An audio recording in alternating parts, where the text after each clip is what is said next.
Rame ya Dul? Iya kok. Iya. Dan ditoknakan gedogan. Iya. Kan kandang pralon malah pakai gede bag ya Dul. Aduh, Jan. Iya. Kayak kenang apa? Aduh, sumute kenang apa kayak? Sumure. Alah iya Jan. Pada sing adoh pon. Sipun jenenge. Kowe Dul, anu ora dimpani mbok nang kot Dul. Asu. Wis. Iya. Mongko. Bocah. Manut. Dul. Ana njaluk suket Dul. Iya, mongko. Iya. Omongin Dul. Kaki ini urung manis manis. Dia manis kayak sipun kayak Jan. Si manut. Ono. Manut pun. Manut drum. Nah. Nut. Alah. Aduh. Si ganti ya. Alah. Aduh iya. Ki, apa dolanan apa langsung ki? Hah? Nut. Langsung. Oh. Mangan iki gue. Oh saking meles sing loro mbok dikawekna pira-pira kae gue. Iya sing loro dikawekna pira-pira kae gue. Hun. Iya. Hun. Iya ke hormati ya keboyo perlu dihormati kae gue kok. Ya iya Dul.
Sing siji menang kene kae kowe. Ayo, nggo ngandang nanggung lepok namane ayo gawekna.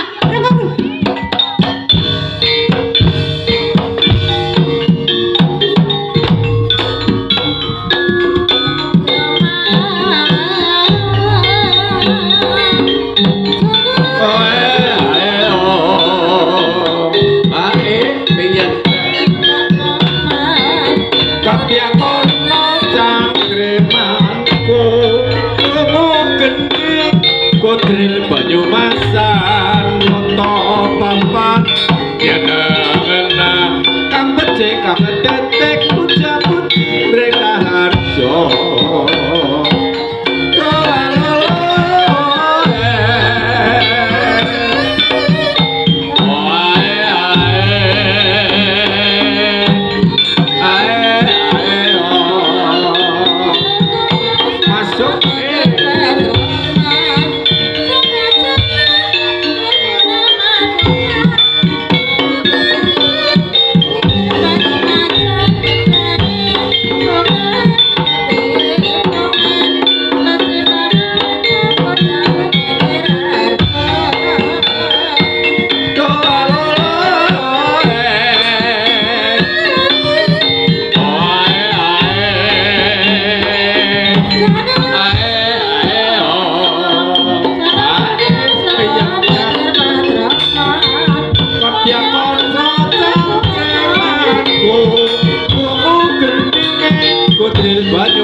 sabdane sang kuruti katekena yen manungsa urip nang alam dunya bejane sing sabar narima kudu eling lan waspada yo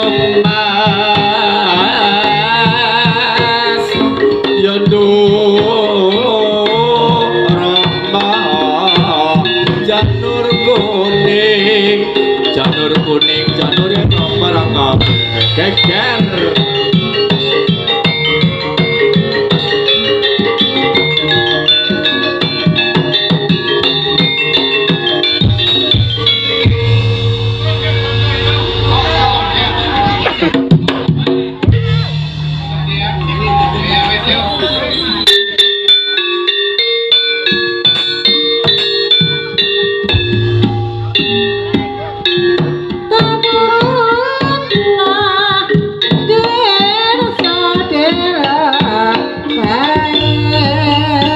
Walah iya.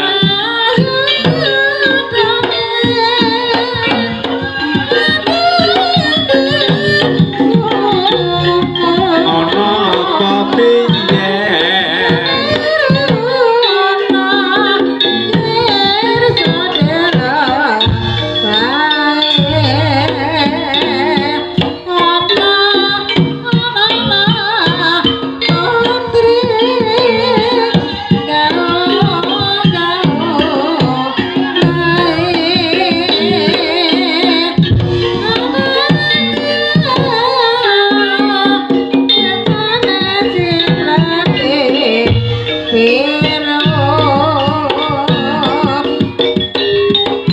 Sipo sipo kula terang mutur kelanting kuning sisane si yo kakak.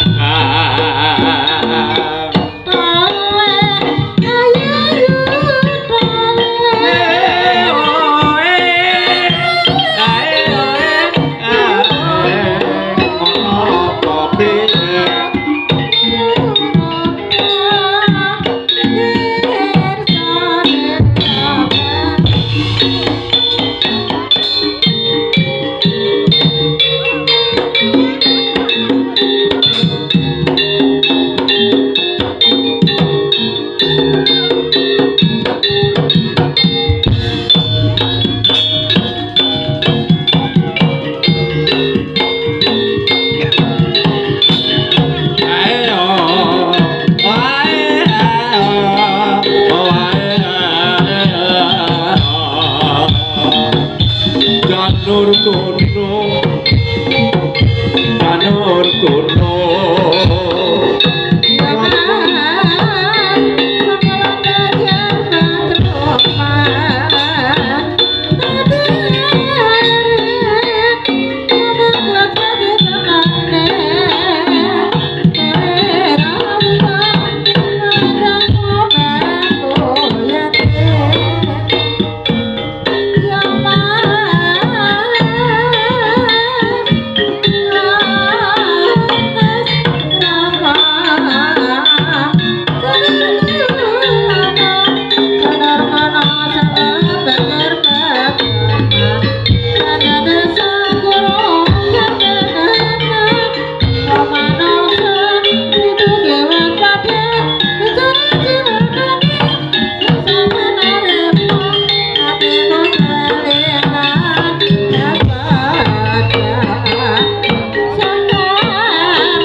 saestu kawula hormati sak lembaganipun.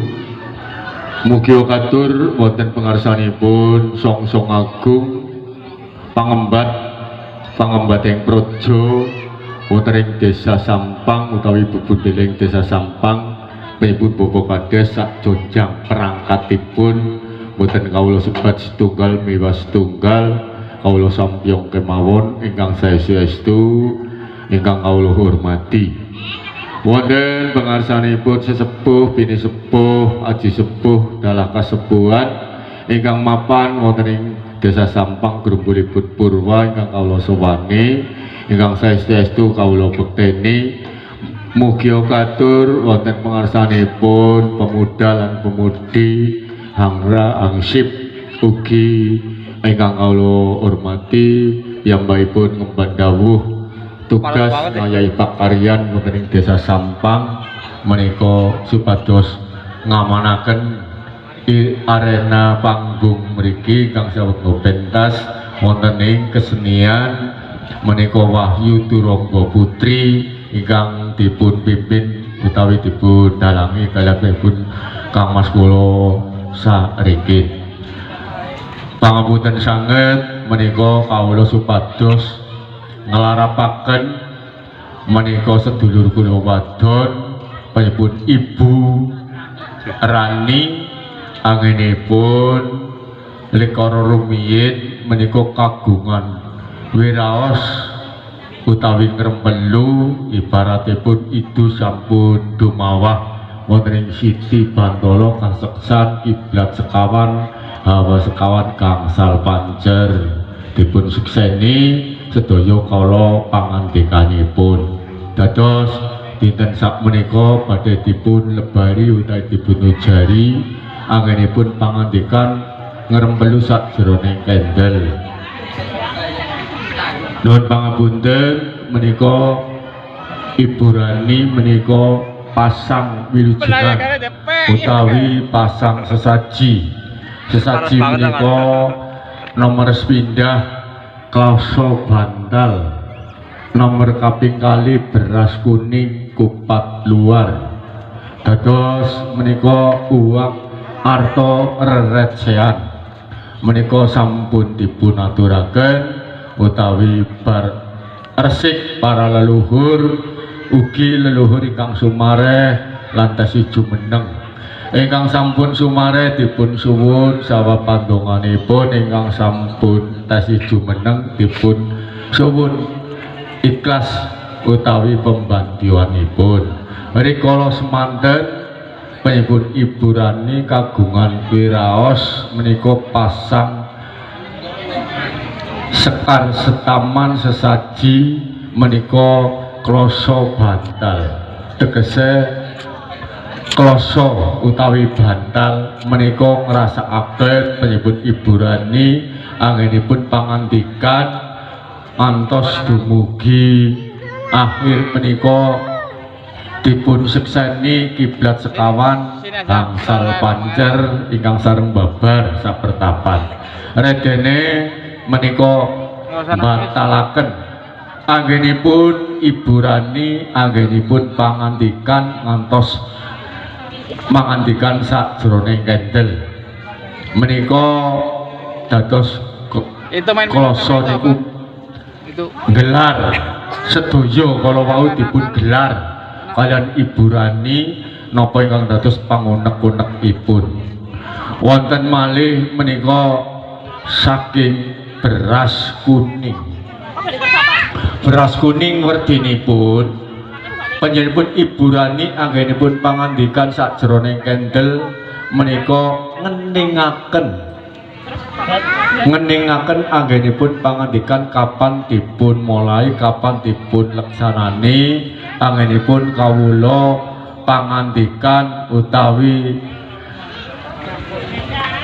ngrembelu menika beras kuning ewondene uang utawi arto reretsean menika penyebut Ibu Rani dados ibaratipun menika arto reretsean penetep dados Ibu Rani netepaken anggenipun pangandikan dipun sekseni kalian sanak sedulur sedaya dados panjenengan Ibu Rani anggenipun pangandikan dipun tetepaken dinten sak menika dinten Minggu.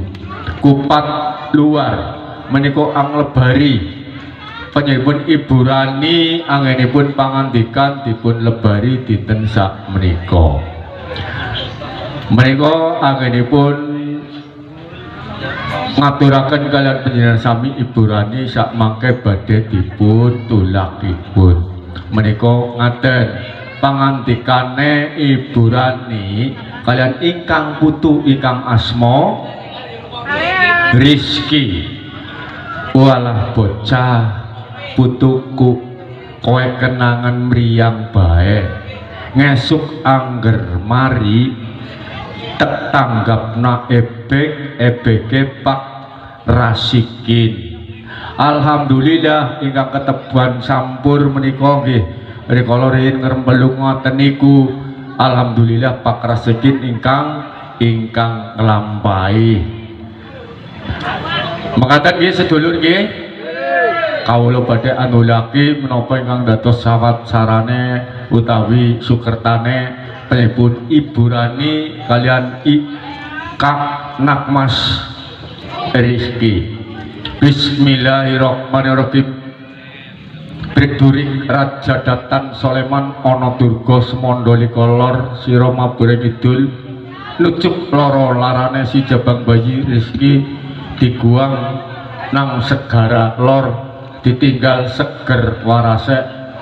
Amin Allahumma amin.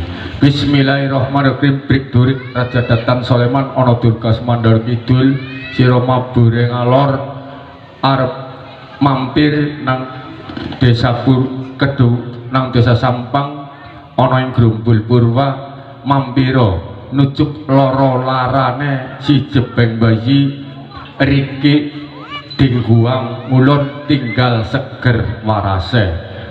Raja Datan Soleman slamet. Amin Allahumma.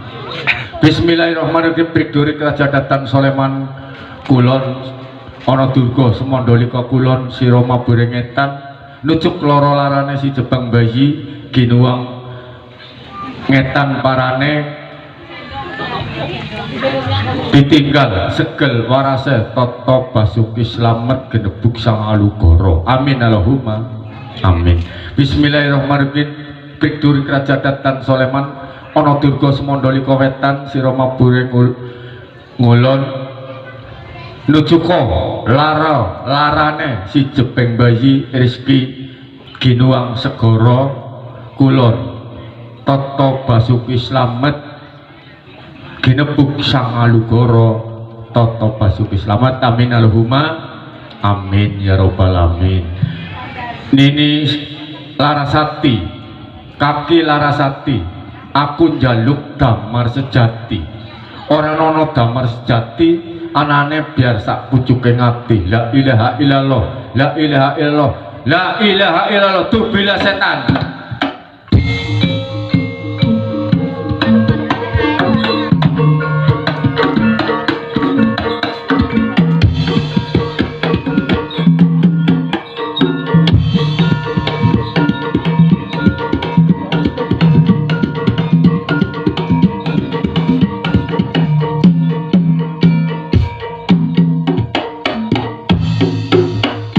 Mekaten anggenipun kawula ngaturaken kunek-kunek utawi lebar ujar anggenipun ngrempelung kaliyan penyebut Bupati sak keluarga memilih anggenipun kawula ngaturaken kirang pas tumor panjenengan saestu kula nyuwun pangapunten. Billahi taufik wal hidayah. Wassalamualaikum warahmatullahi wabarakatuh.